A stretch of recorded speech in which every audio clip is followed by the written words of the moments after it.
Pendakwa kondang Ustadz Abdul Somad dan Ustadz Adi Hidayat disebut akan menjadi saksi ahli dalam perkara dugaan penistaan agama yang dilakukan oleh pimpinan Pondok Pesantren Al-Zaitun Panji Gumilang.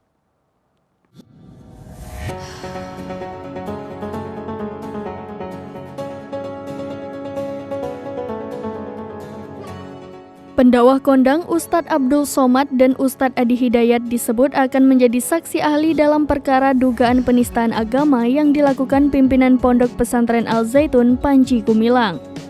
Kabar ini disampaikan oleh Ketua Forum Advokat Pembela Pancasila Ihsan Tanjung di Bareskrim Polri pada Senin 3 Juli 2023. Ihsan mengaku kedatangannya ke Bareskrim Polri untuk menyerahkan 10 bukti tambahan.